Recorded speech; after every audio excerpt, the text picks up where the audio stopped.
Shalom.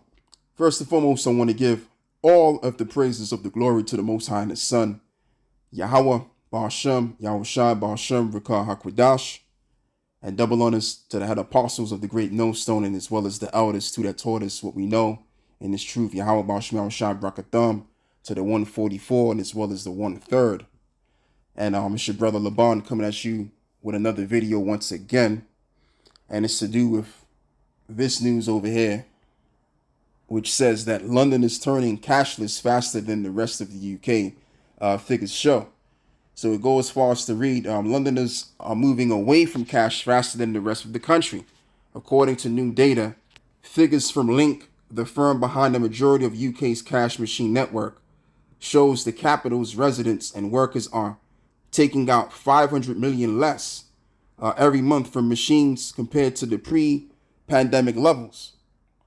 There are also 2,069 fewer cash machines than there were in 2019, and it comes as some businesses are increasingly rejecting cash. Pizza Hut is one large chain that has gone cashless, but some independent businesses like restaurants, the Indian Next Door, and Spitalfields, East London also only take cards and digital payments. Management Tomas Jabolski said most people in the area wanted to pay by card anyway. It's easy to just tap by card or by phone. Easy, you pay and you go, he said. Some stalls at nearby Spitalfields Market are also cashless, but less than 2 miles away in Watney Market in Shadwell, it is quite the opposite. Traders there said cash remained king. And I did the research, and it's about maybe like 40% of Londoners that still use cash. But then we got to look at the 60%. And that's a large majority of the population to say that they're not using cash anymore. And the reason why that's the case, because obviously we've been conditioned to not use cash. As the news article puts it, that it's easier to deal with. It's much more convenient. I mean, what's the point of going through the hassle of putting your PIN number in when you can just swipe your card and it's much more convenient that way? Yeah, why not? And that's why more people are doing that than actually doing it, paying for their goods manually. And at the same time, we've also been conditioned to get things much more at a quicker pace. So this is all geared towards one thing and one thing only. It's us having to go under the needle to get that implantable device. This is what we see happening, man. I mean, it's not a matter of if or maybe. This is a surety. We know this, okay? We done already did the research of the elite on what they planning on doing overall to the population. We've watched people like Richard Werner, which once upon a time back in that world, and he came on to some inside information and basically whistleblowed all of that information out of there to let us know once again that the central banks, what they really want is for us to have the CBDCs. And to get access to the CBDC, you got to have the implant. So all of these Amalekites, these cryptic German Amalekites, I call them, their main golden plan is to get us microchipped. That is the goal. All right. And this is what we see. So let me read this article as well. BBC Radio London. This reads, why Londoners are leaving cash behind. Data shows that we now make half of the numbers of visits to cash machines than we did before. In the pandemic, and the number of cash machines in the capital was falling too. While many have embraced the change, some are concerned that the poorest and the most vulnerable could lose out. BBC London's work and money correspondent Tora Welsh reports. And just to go back to this article, because I want to mention this too. Everybody's got these machines now. So most people, especially my generation, which would be the millennial generation, we remember using cash and using coins, but we also remember the transition where people looked at us crazy for using cash whenever we didn't have our cards on us. Now it's gotten to the point where you can't use cash at all because people are looking at you like you're crazy. Like, why are you, what are we going to do with this? And a lot of people nowadays have a problem of paying you back. I'm not going to say a lot of people, but you're going to come across some people that are not really good at math because people are using these pin number dial-ups, which have turned into swipers indeed.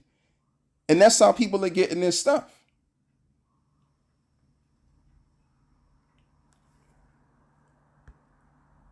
So now, what I also want to show you too is that you have a pile of articles here, bank closures in 2023, right?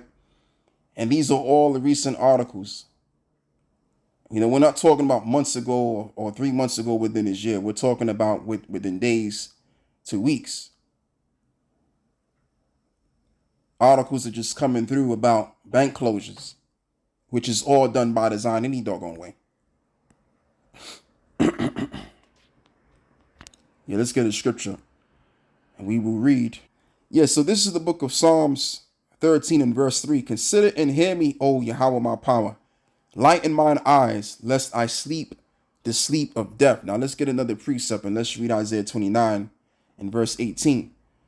And in that day shall the deaf hear the words of the book, and the eyes of the blind shall see out of security. So out of darkness, we've returned back to the light because they were light bearers as far as we could see them, and we were drawn to the light. And now we're bearers of the light and converting the souls of the just, which happens to be the elect of our nation. And they are bearing the light. And now we all together see what's really going on out here. Okay? And that's how the meek will overcome and inherit the earth. By knowing the enemy to triumph over him. All right, so now let's go and read the book of Psalms 13 and verse 4. Lest my enemies say I have prevailed against him, and those that trouble me rejoice when I move. And yet, so if the enemy has you in his darkness, then yeah, he will be able to triumph over you. But that's not the case with the elect, though. Because primarily what we now know is who we are. And secondary, which is important as well, is to know who our enemy is. Both of these two things are important to know. Because once you know these two things, you pretty much damn near got everything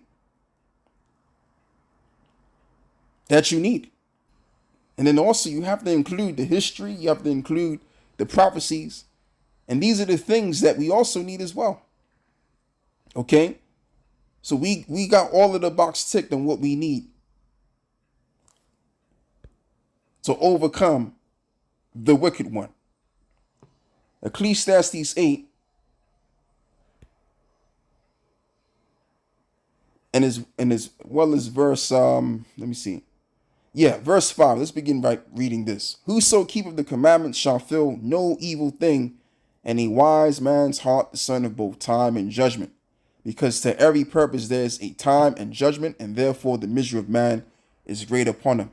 And how do we know this to be exact? Because Yahweh Shai already revealed when the evil times were going to come to his disciples. His disciples inquired when it was going to be the signs of his second return. Because we know that when Yahweh Shai comes back, the times will be evil.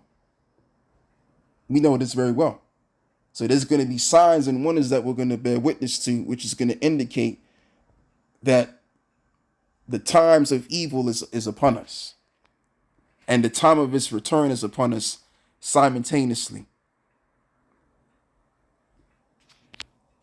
So that's what makes us wise, being observing of the times, because we know what to observe. So now the righteous know exactly what to expect. And the word expect means to look out. The word ex means out. Inspect means to see or to look.